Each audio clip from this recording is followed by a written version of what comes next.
नमस्कार। आज के इस विशेष विश्लेषण में आपका स्वागत है। एक ऐसी यात्रा पर हम निकल रहे हैं जहां हम ज्ञान के सागर में सचमुच गहराई तक उतरेंगे। हाँ। इसे आप एक तरह की आध्यात्मिक वर्षा समझ सकती हैं। हाँ, एक ऐसा संगम जहां प्राचीन विवेक और आज की भागदौड़ वाली जिंदगी, ये धाराएं मिलकर हमें भिगोती हैं, एक नई ताजगी देती हैं। आज हमारे सामने है भगवद गीता का एक बहुत ही महत्वपूर्ण श्लोक। इसका विस्तृत विश्लेषण हम करेंगे और ये जो गहन संकलन है, इसका पूरा ताना बाना कैप्टन श्याम बहादुर चौहान द्वारा दिए गए प्रॉम्प्ट के आधार पर बुना गया है। हमारा उद्देश्य है जीवन के एक गूढ़ सिद्धांत को बिल्कुल सरल तरीके से, लेकिन उसकी पूरी गहराई के साथ समझना, उसे महसूस करना। बिल्कुल। आज हमारा केंद्र बिंदु रहेगा भगवद गीता का अध्याय 4 श्लोक 26। यह श्लोक है कि इंद्रिय संयम मतलब अपने सेंस ऑर्गन्स पर कंट्रोल पाने के दो बहुत अलग लेकिन हाँ एक दूसरे के पूरक कॉम्प्लीमेंट्री रास्ते बताता है। और सबसे अहम बात यह है कि कैसे ये हजारों साल पुराना ज्ञान आज भी इसी पल में हमारे जीवन को एक नई दिशा दे सकता है, एक नई समझ। तो फिर देर किस बात की, चलिए इस ज्ञान यज्ञ में उतरते हैं और देखते हैं कि इस एक श्लोक की चिंगारी हमारे अंदर कौन सी ज्योति जला सकती है। शुरुआत करते हैं मूल श्लोक के पाठ से। इसे ध्यान से सुनना भी अपने आप में एक बड़ा अनुभव है। श्रोत्रादीनीन्द्रियाण्यन्य संयमाग्निषु जुह्वति शब्दादीन विषयान्य इंद्रियाग्निषु जुह्वति। 4:26। यह भगवद गीता अध्याय 4 जिसका नाम है ज्ञान कर्म संन्यास योग और श्लोक संख्या 26। अगर इसे IST मतलब अंतर्राष्ट्रीय संस्कृत लिप्यंतरण वर्णमाला में देखें तो यह है श्रोत्रादीनीन्द्रियाण्य अन्य संयमाग्निषु जुह्वति शब्दादीन विषयान्य अन्य इंद्रियाग्निषु जुह्वति। 4:26। जी, अब जरा इसके शब्दों के गहरे अर्थों में उतरते हैं। हर शब्द अब देखिए एक मोती की तरह है। श्रोत्रादीन इंद्रियाणी, इसका मतलब हुआ कान यानी श्रोत्र, आदि इंद्रियां हमारी पांचों ज्ञानेंद्रियां, इसमें आ गई सुनना, देखना, सूंघना, चखना, स्पर्श करना। अन्य मतलब कुछ लोग, कुछ साधक, कुछ योगी। संयम अग्निषु, ये बड़ा सुंदर शब्द है। इसका अर्थ है संयम माने सेल्फ कंट्रोल या अनुशासन, उस रूपी अग्नियों में। यहां अग्नि क्या है? शुद्धि और ट्रांसफॉर्मेशन का प्रतीक है। जुह्वति मतलब आहुति देते हैं, हवन करते हैं, समर्पित कर देते हैं। फिर दूसरी पंक्ति में शब्दाधीन विषयान यानी शब्द जो हम सुनते हैं, रूप जो देखते हैं, गंध जो सूंघते हैं, ये सब विषय हैं। ये वो चीजें हैं जिन्हें हमारी इंद्रियां अनुभव करती हैं या जिसे हम आम भाषा में भोग कह देते हैं। अन्य यहां दूसरे प्रकार के साधकों या योगियों की बात हो रही है। और अंत में इंद्रिय अग्निषु यानी इंद्रिय रूपी अग्नियों में, यहां देखिए इंद्रियों को ही अग्नि मान लिया गया है। तस्वीर सी उभरने लगती है, पर इसका पूरा भाव क्या है, इसका निचोड़, ये दो अलग अलग तरह के हवन क्या दर्शा रहे हैं असल में? बिल्कुल, इसे हम 3 स्तरों पर समझ सकते हैं ताकि इसकी पूरी गहराई पकड़ में आ जाए। पहला, बिल्कुल सरल हिंदी अनुवाद। कुछ योगी अपनी कान आदि इंद्रियों को संयम की आग में हवन कर देते हैं, मतलब उन्हें बाहरी विषयों से खींच लेते हैं। और दूसरे तरह के योगी शब्द आदि विषयों को यानी बाहरी अनुभवों को अपनी इंद्रियों की आग में हवन कर देते हैं, मतलब वो विषयों का अनुभव तो करते हैं पर उनसे प्रभावित नहीं होते। अच्छा। दूसरा, दार्शनिक भावार्थ। ये श्लोक सेल्फ कंट्रोल या इंद्रिय विजय के 2 मुख्य रास्ते दिखा रहा है। एक रास्ता है प्रत्याहार, जैसे पतंजलि योग सूत्र में भी आता है। इसमें साधक अपनी इंद्रियों को बाहरी दुनिया की चीजों से पूरी तरह हटा लेता है, अपने मन में, अपने अंदर एकाग्र करता है। ये हुआ संयम की अग्नि में इंद्रियों का हवन। दूसरा मार्ग है निष्काम कर्म या कह लीजिए अनासक्त जीवन। इसमें साधक दुनिया में रहता है, अपनी इंद्रियों से विषयों का अनुभव भी करता है, लेकिन उन अनुभवों के प्रति जो आसक्ति है, जो लगाव है, अच्छा बुरा लगने का जो भाव है, उसे जला देता है। ये हुआ इंद्रियों की अग्नि में विषयों का हवन। यहां इंद्रियां विषय को ग्रहण तो कर रही हैं, पर मन उनसे लिप्त नहीं हो रहा। ये बहुत दिलचस्प है। तीसरा, व्यवहारिक भावार्थ। भगवान कृष्ण अर्जुन को और हमारे माध्यम से हम सबको ये बता रहे हैं कि देखो, आध्यात्मिक उन्नति या आत्म साक्षात्कार का कोई एक ही फिक्स रास्ता नहीं है। हर किसी का स्वभाव, परिस्थिति, जीवन अलग है। कोई संन्यास लेकर दुनिया से कटकर पहले रास्ते से ईश्वर को पा सकता है, तो कोई गृहस्थ जीवन में रहते हुए अपनी जिम्मेदारियां निभाते हुए दुनिया के बीच रहकर भी दूसरे रास्ते से वही लक्ष्य हासिल कर सकता है। दोनों ही यज्ञ हैं, दोनों ही मान्य हैं। हाँ, ये बात तो बहुत महत्वपूर्ण है, खासकर उस समय जब भगवान कृष्ण ये कह रहे हैं, अर्जुन तो युद्धभूमि में खड़े हैं, उनके सामने कर्म करने की चुनौती है, पर मन में संन्यास का विचार आ रहा है। बिल्कुल सही पकड़ा। यही तो इसका ऐतिहासिक और मनोवैज्ञानिक संदर्भ है। अर्जुन एक क्षत्रिय है, कर्म उनका स्वभाव है, लेकिन युद्ध की भयानकता, अपनों को मारने का विचार उन्हें विचलित कर देता है।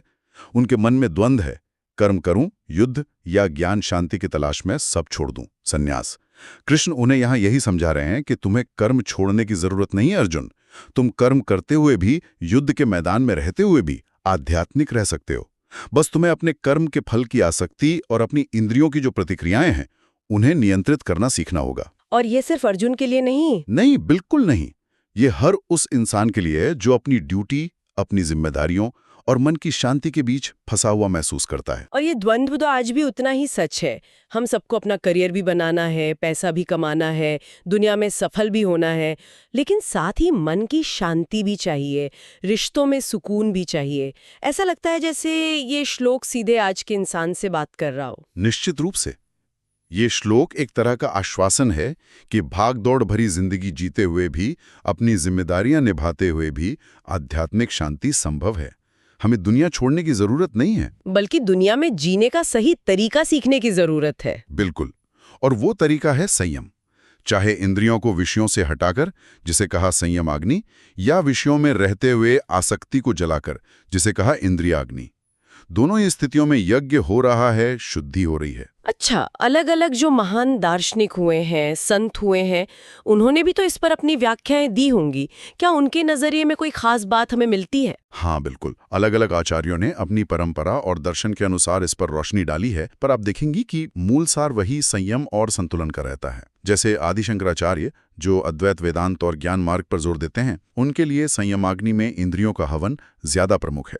मतलब सत्य को जानने के लिए इंद्रियों को बाहरी भटकाव से हटाओ, पूरी तरह अंतर्मुखी करो, आत्मा में लीन हो जाओ। वहीं रामानुजाचार्य, जो विशिष्टाद्वैत और भक्ति मार्ग पर जोर देते हैं, वो इंद्रियाग्नि में विषयों का हवन की व्याख्या भक्ति के संदर्भ में करते हैं। उनके अनुसार इंद्रियों से विषयों का अनुभव करना गलत नहीं, अगर वो भगवान की सेवा या समर्पण के भाव से किया जाए।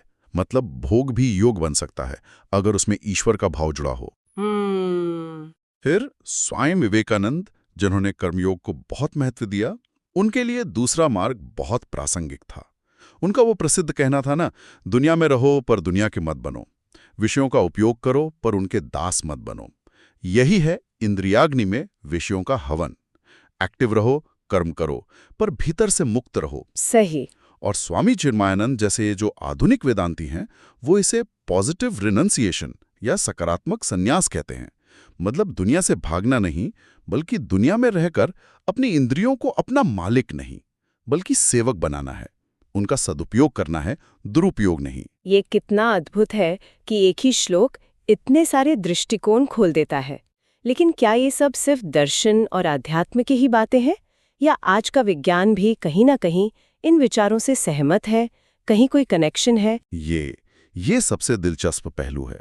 आज का विज्ञान, खासकर न्यूरोसाइंस और साइकोलॉजी, अनजाने में ही सही, पर गीता के इस ज्ञान की पुष्टि कर रहा है। अच्छा, कैसे? देखिए, न्यूरोसाइंस की बात करें, स्टडीज दिखाती हैं कि जब हम ध्यान, मेडिटेशन करते हैं या किसी भी तरह का इंद्रिय संयम साधते हैं, मान लीजिए किसी बुरी आदत से बचते हैं, तो हमारे ब्रेन का एक हिस्सा है प्रीफ्रंटल कॉर्टेक्स, पीएफसी, वो ज्यादा एक्टिव होता है। ओके। ये पीएफसी हमारे ब्रेन का बॉस है, समझिए।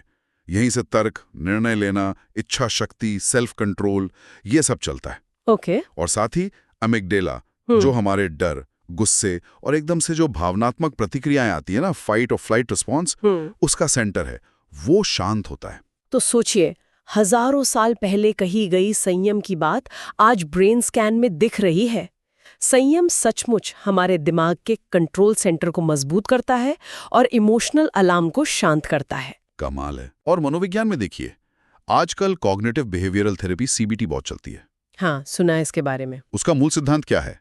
यही कि हमारे विचार हमारी भावनाओं और व्यवहार को प्रभावित करते हैं, और हम किसी बाहरी घटना स्टिमुलस और अपनी प्रतिक्रिया रिस्पॉन्स के बीच के अपने विचार या विश्वास को बदलकर अपनी प्रतिक्रिया बदल सकते हैं। हाँ, अब सोचिए, इंद्रियाग्नि में विषयों का हवन क्या है। बाहरी विषय स्टिमुलस तो है, इंद्रियों से ग्रहण भी कर रही है, पर हम उसके प्रति अपनी जो आसक्ति भरी ऑटोमेटिक प्रतिक्रिया है उसे विवेक और संयम से बदल रहे हैं। ये एक तरह से गीता का सीबीटी ही तो है। ये तो बहुत ही रोचक कनेक्शन है।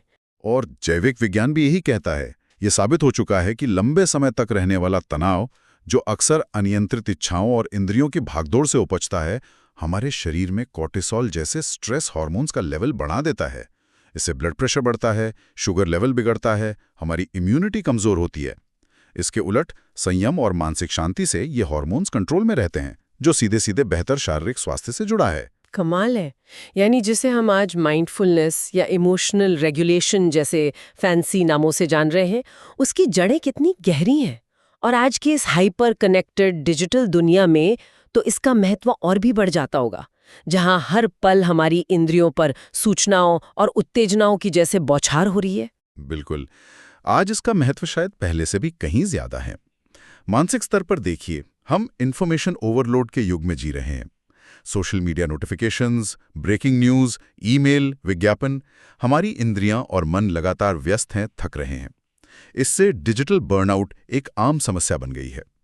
ये श्लोक हमें रास्ता दिखाता है, या तो कुछ समय के लिए डिजिटल डिटॉक्स करें, मतलब संयमाग्नि का अभ्यास करें, या फिर इस्तेमाल करते हुए भी उसके प्रति अपनी निर्भरता और आसक्ति कम करें, यानी इंद्रियाग्नि का अभ्यास करें।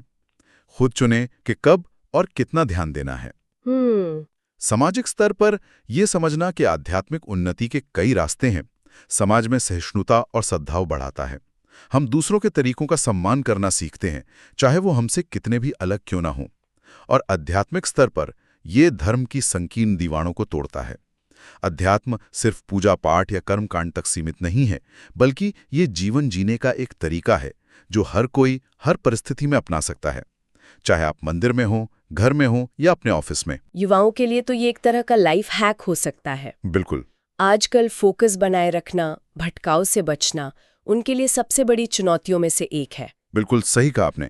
युवाओं के लिए ये श्लोक एक गाइडबुक की तरह काम कर सकता है। जी। एकाग्रता चाहिए, पढ़ाई या करियर पर फोकस करना है, तो सोशल मीडिया, गेमिंग या दोस्तों के साथ गपशप, ये सब शब्दादि विषय हैं। इनको कुछ समय के लिए पूरी तरह बंद करना संयमाग्नि एक तरीका है, या फिर इनका सीमित और अनुशासित उपयोग करना ताकि ये आपके मुख्य लक्ष्य पर हावी न हो, इंद्रियाग्नि, ये दूसरा ज्यादा व्यावहारिक तरीका हो सकता है आज के जमाने में। हाँ, ये ज्यादा प्रैक्टिकल लगता है। डिजिटल संतुलन की बात करें, स्मार्टफोन और इंटरनेट आज जरूरत है, उनसे भागना मुश्किल है, तो यहाँ इंद्रियाग्नि में हवन का अभ्यास करना होगा। इस्तेमाल करें, पर उसके गुलाम ना बने। नोटिफिकेशंस को अपने ऊपर हावी ना होने दें। ये डिजिटल दुनिया में रहते हुए भी उससे डिटैच्ड रहने का, उससे दूरी बनाए रखने का कौशल है। और जीवन लक्ष्य के लिए भी सफलता जरूरी है, पर सिर्फ बाहरी सफलता से स्थायी खुशी नहीं मिलती। संयम और विवेक से पाया गया लक्ष्य संतुष्टि भी देता है। ये श्लोक युवाओं को सिर्फ सफल नहीं, बल्कि संतुलित और संतुष्ट इंसान बनने की प्रेरणा देता है। क्या ये विचार कि इंद्रियों और बाहरी दुनिया के साथ अपने रिश्ते को साधना महत्वपूर्ण है, सिर्फ भारतीय दर्शन में ही मिलता है, या दुनिया के और भी दर्शन हैं जहां ऐसी बातें मिलती हैं? ये एक सार्वभौमिक सत्य है, इसलिए इसकी झलक कई और जगहों पर मिलती है। बिल्कुल, जैसे स्टोइसिज्म में प्राचीन ग्रीक और रोमन दर्शन की ये धारा सिखाती है कि बाहरी घटनाओं पर हमारा बहुत कम नियंत्रण है, लेकिन उन घटनाओं पर हम कैसे प्रतिक्रिया करते हैं, ये पूरी तरह हमारे हाथ में है। एपिक्टेटस जैसे स्टोइक दार्शनिक कहते थे कि हमें चीजें परेशान नहीं करती, बल्कि चीजों के बारे में हमारे विचार में परेशान करते हैं। ये इंद्रियाग्नि में विषयों का हवन के बहुत करीब है। बाहरी विषय, घटना को बदलो मत, उसके प्रति अपनी आंतरिक प्रतिक्रिया, आसक्ति, द्वेष को बदलो। सही। इसी तरह बौद्ध दर्शन में बुद्ध का मध्यम मार्ग, मध्यमा पटिपदा, भी इसी संतुलन पर जोर देता है। ना तो इंद्रियों के भोग में एकदम डूब जाना और ना ही शरीर को बहुत ज्यादा कष्ट देने वाली कठोर तपस्या करना। जीवन कैसा हो, वीणा के तार की तरह, ना इतना ढीला कि सुरही ना निकले, ना इतना कसा हुआ कि टूट जाए। ये सब सुनने में बहुत प्रेरणादायक लगता है, लेकिन जैसा कहते हैं ना, ज्ञान की सार्थकता तो उसे जीवन में उतारने में है। तो अब आते हैं सबसे अहम सवाल पर। इसे अपनी रोजमर्रा की जिंदगी में, अपने रिश्तों में, अपने काम में कैसे लागू करें, प्रैक्टिकली कैसे करें? बिल्कुल, यही इस ज्ञान की कसौटी है। और यकीन मानिए, ये उतना मुश्किल नहीं जितना शायद सुनने में लगे। छोटे छोटे कदमों से शुरुआत की जा सकती है। व्यक्तिगत विकास के लिए संयमाग्नि प्रक्रिया कैसे करें? रोज 10-15 मिनट सिर्फ शांत बैठने का अभ्यास करें। आंखें बंद या अध खुली रख सकते हैं। कोशिश करें कि ध्यान सांसों पर रहे या मन में जो विचार आ जा रहे हैं उन्हें बस देखें, उनमें उलझे नहीं। ये इंद्रियों को बाहर से समेटकर अंदर लाने का अभ्यास है। हफ्ते में एक दिन डिजिटल उपवास रख लिया या कुछ घंटे मौन रहने का प्रयास किया, ये सब इसी में आता है। अच्छा, और दूसरी प्रक्रिया? इंद्रियाग्नि प्रक्रिया ये तो दिन भर चलने वाला अभ्यास है। जैसे मान लीजिए आप काम कर रही हैं और फोन पर मैसेज टोन बजती है, तुरंत फोन उठाने की जो एक तीव्र इच्छा होती है उस पर ध्यान दें और उसे रोकें। अपने आप से कहें, ठीक है, पहले ये पैराग्राफ पूरा कर लूं, फिर देखूंगी।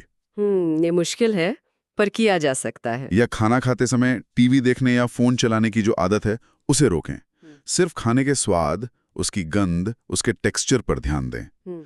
ये विषयों, नोटिफिकेशन, टीवी शो के प्रति अपनी तात्कालिक ऑटोमेटिक प्रतिक्रिया को संयमित करने का अभ्यास है। और रिश्तों में, आज के समय में जहां गलतफहमियां और तनाव इतने बढ़ गए हैं, परिवार में, दोस्तों में, वहां ये कैसे मदद कर सकता है? रिश्तों में तो ये रामबाण साबित हो सकता है, क्योंकि रिश्तों में ज्यादातर समस्याएं कहां से शुरू होती हैं? अनियंत्रित शब्दों से, भावनाओं के उबाल से, बिना सोचे समझे दी गई प्रतिक्रियाओं से ही तो। पारिवारिक संबंध का उदाहरण लें। सोचिए, घर में किसी बात पर बहस हो गई, सामने वाला गुस्से में कुछ कह रहा है, ये शब्द विषय है। सामान्य प्रतिक्रिया क्या होती है कि हम भी तुरंत पलटकर शायद उससे ज्यादा जोर से जवाब दें। हाँ, अक्सर यही होता है। लेकिन अगर हम इंद्रियाग्नि में हवन का अभ्यास करें तो हम उन शब्दों को सुनेंगे, पर उन्हें सीधे अपने अहंकार पर चोट नहीं करने देंगे। हम एक पल रुकेंगे, शायद एक गहरी सांस लेंगे और फिर शांत होकर सोच समझकर जवाब देंगे। या हो सकता है उस वक्त चुप रहना ही बेहतर समझें। ये आग में घी डालने के बजाय पानी डालने जैसा है। इससे घर की शांति बच सकती है, रिश्ते बच सकते हैं। बिल्कुल सही। इसी तरह प्रेम और आकर्षण में किसी के प्रति आकर्षण, रूप, गुण आदि विषय महसूस होना स्वाभाविक है, पर उस आकर्षण में एकदम बह जाना, अपनी सुध-बुध खो देना एक बात है, और उस ऊर्जा को पहचान कर उसे अपने जीवन को बेहतर बनाने में लगाना, जैसे खुद को और विकसित करना या उस रिश्ते को सम्मान देना, ये संयम आग्नि या नियंत्रित इंद्रियाग्नि दूसरी बात है। ये हमें क्षणिक मोह से ऊपर उठाकर स्थायी गहरे संबंधों की ओर ले जाता है। आपने घर की बात की, और ये महिलाओं के संदर्भ में मुझे बहुत महत्वपूर्ण लग रहा है। खासकर गृहिणियां जो अक्सर घर की धुरी होती हैं, पर उनके काम और उनके मानसिक बोझ को कई बार अनदेखा कर दिया जाता है। उनके लिए ये श्लोक कैसे प्रासंगिक हो सकता है? उनके जीवन में कैसे रोशनी ला सकता है? आपने बहुत ही संवेदनशील और महत्वपूर्ण बिंदु उठाया है। महिलाओं के लिए, चाहे वो घर संभाल रही हों या बाहर काम कर रही हों, ये श्लोक आंतरिक शक्ति का एक बड़ा स्रोत बन सकता है। गृहिणी के लिए सोचिए, घर के रोजमर्रा के काम, सफाई, खाना बनाना, बच्चों की देखभाल, ये कभी कभी बहुत नीरस और अंतहीन लग सकते हैं ना? इस नीरसता के भाव को, रस विषय का अभाव, संयम आग्नि में हवन किया जा सकता है। वो कैसे? मतलब इसे सिर्फ एक बोझ ना समझकर अपने परिवार के प्रति प्रेम और सेवा का एक यज्ञ समझकर करें।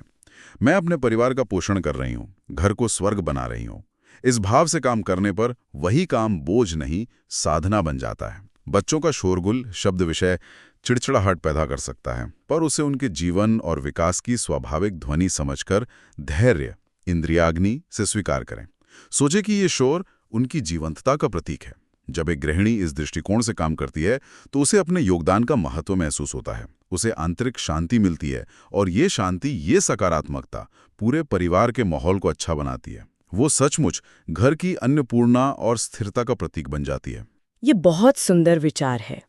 इससे उनके काम को एक नई गरिमा मिलती है। बिल्कुल, और कार्यरत महिला के लिए भी ये उतना ही महत्वपूर्ण है। उन्हें अक्सर दोहरी भूमिका निभानी पड़ती है, ऑफिस का प्रेशर और घर की जिम्मेदारियां। यहां संतुलन साधना सबसे बड़ी चुनौती है। ऑफिस का तनाव, टारगेट पूरा करने का दबाव, सहकर्मियों से प्रतिस्पर्धा, ये सब विषय हैं। इन्हें घर की दहलीज पर ही मानसिक रूप से इंद्रियाग्नि में हवन कर देना सीखना होगा। मतलब ऑफिस की बातें, ऑफिस का तनाव ऑफिस में छोड़कर घर आएं। इसी तरह घर की चिंताएं ऑफिस के काम पर हावी न हों। ये मानसिक सीमांकन, जिसे अंग्रेजी में मेंटल कंपार्टमेंटलाइजेशन कहते हैं, उन्हें दोनों भूमिकाओं में ज्यादा प्रभावी बनाता है और उन्हें पूरी तरह थक जाने यानी बर्नआउट से बचाता है। हाँ, ये संतुलन बहुत जरूरी है। और ये संतुलन उन्हें एक बेहतर माँ, पत्नी, बेटी, बहन और साथ ही एक बेहतर प्रोफेशनल बनने में मदद करता है। वे अपनी ऊर्जा को सही जगह लगा पाती हैं। ये बहुत ही व्यावहारिक और सशक्त करने वाली बात है। इसी तरह पुरुष वर्ग और वरिष्ठ नागरिकों के लिए भी इसमें जरूर कुछ मार्गदर्शन होगा। अवश्य अवश्य। पुरुष वर्ग को देखें, अक्सर सामाजिक अपेक्षाएं होते हैं, करियर का दबाव होता है, प्रतिस्पर्धी माहौल होता है। इन सब के बोझ तले वे दब जाते हैं। उन्हें भी ये सीखना होगा कि इन बाहरी दबावों को अपनी आंतरिक शांति भंग न करने दें। संयम, धैर्य और विवेक, ये वो अग्नि हैं जिनमें इन दबावों को रचनात्मक ऊर्जा में बदला जा सकता है। सफलता के पीछे भागते हुए स्वास्थ्य, परिवार और मानसिक सुकून को न भूलें, यही संतुलन है। और वरिष्ठ नागरिकों के लिए, जब उम्र के साथ शारीरिक क्षमताएं कम होने लगती हैं, इंद्रियों की शक्ति का क्षीण होना एक विषय बन जाता है, तो कई बार निराशा या बेबसी महसूस होती है। यहां संयम अग्नि का अभ्यास बहुत काम आता है। मतलब इस शारीरिक बदलाव को स्वीकार करना, उसके साथ लड़ने के बजाय उसके साथ शांति से जीना सीखना, अपना ध्यान जीवन के अनुभवों, अर्जित ज्ञान और आध्यात्मिक शांति पर केंद्रित करना, ये अवस्था भी एक यज्ञ है। ये सचमुच अद्भुत है कि कैसे गीता का एक श्लोक जीवन के हर पड़ाव और हर भूमिका के लिए इतना प्रासंगिक हो सकता है। और अगर व्यक्ति, परिवार और समाज इन सिद्धांतों को सच में अपनाने लगे, तो इसका कैसा व्यापक असर हो सकता है समाज पर, देश पर। इसका प्रभाव बहुत गहरा और बहुआयामी होगा, इसमें कोई शक नहीं। व्यक्तिगत स्तर पर तो हमने देखा ही, आत्मनियंत्रण बढ़ेगा, गुस्सा कम होगा, धैर्य और विवेक का विकास होगा। व्यक्ति अंदर से ज्यादा शांत, स्थिर और संतुष्ट महसूस करेगा। पारिवारिक स्तर पर जब परिवार के सदस्य एक दूसरे की बातों और भावनाओं के प्रति ज्यादा संयमित और संवेदनशील होंगे, तो झगड़े अपने आप कम होंगे, आपसी समझ और प्रेम बढ़ेगा। घर सचमुच शांति का स्थान बन पाएगा, न कि तनाव का। और सामाजिक और राष्ट्रीय स्तर पर सोचिए, अगर नागरिक ज्यादा संयमित हों, नैतिक हों, विवेकशील हों, तो भ्रष्टाचार, अपराध, हिंसा, असहिष्णुता जैसी समस्याएं अपने आप कम होंगी या नहीं? बिल्कुल होंगे। बहुत बड़ा कदम है। तो इस पूरी गहन पड़ताल का सार क्या निकलता है? इसका अमृत क्या है? ये श्लोक हमें जीवन जीने की कौन सी कुंजी देता है? एक लाइन में कहें तो। संक्षेप में कहें तो ये श्लोक जीवन को एक कला की तरह जीने का सूत्र देता है। और वो सूत्र है, दुनिया के अनुभवों, विषयों से भागो मत, पर उनमें डूबो भी मत। उनके बीच रहते हुए भी उनसे अछूते रहने का, उनसे मुक्त रहने का कौशल, योग सीखो। यही संतुलन है। चाहे आप इंद्रियों को पूरी तरह भीतर समेट लें, जिसे संयमाग्नि कहा, या बाहरी दुनिया में रहते हुए अपने मन को अनासक्त रखें, जिसे इंद्रियाग्नि कहा, दोनों ही रास्ते आपको आत्मनियंत्रण और आंतरिक शांति की ओर ले जाते हैं। इंद्रियों और विषयों का ये विवेकपूर्ण प्रबंधन ही असली यज्ञ है। यह पलायन का मार्ग नहीं, बल्कि जागरूकता, संतुलन और कुशलता का मार्ग है। यह हमें सिखाता है कि हम अपनी वर्तमान परिस्थितियों में रहते हुए ही, चाहे हम कोई भी भूमिका निभा रहे हों, गृहस्थ हों, विद्यार्थी हों या कार्यरत हों, हम आध्यात्मिक रूप से विकसित हो सकते हैं और एक सार्थक, शांत जीवन जी सकते हैं। और जैसा हमने आरंभ में उल्लेख किया था, इस गहन विश्लेषण का आधार कैप्टन श्याम बहादुर चौहान द्वारा प्रदान किया गया प्रॉम्प्ट और संकलन रहा। हमारा प्रयास रहा कि इस ज्ञान को इस तरह प्रस्तुत किया जाए कि ये अधिक से अधिक लोगों के लिए उपयोगी हो, उनके जीवन में सकारात्मकता लाएं और सचमुच बहुपीढ़ीगत लाभ का स्रोत बने। और अब अपने श्रोताओं के लिए एक विचार बिंदु छोड़ते हुए विदा लेते हैं। इस पर सोचिएगा जरूर। आज के इस डिजिटल दुनिया में, जहां हमारी इंद्रियां लगभग 24 घंटे बाहरी उत्तेजनाओं से घिरी रहती हैं, नोटिफिकेशंस की बाढ़, अनंत स्क्रॉलिंग, हर तरफ से आते ओपिनियंस, हम रोजमर्रा की जिंदगी में इंद्रियाग्नि में विषयों का हवन करने का अभ्यास कैसे कर सकते हैं? कैसे हम कनेक्टेड भी रहें और कंज्यूम्ड भी न हों? कैसे जानकारी पाएं पर उसमें खो ना जाए? और कहाँ हमें संयमाग्नि यानी पूरी तरह डिस्कनेक्ट होने की जरूरत है, इस संतुलन को साधना ही शायद आज के युग का सबसे बड़ा और सबसे जरूरी यज्ञ है। इस पर मनन कीजिएगा। अगले अंक में फिर मिलेंगे। नमस्कार।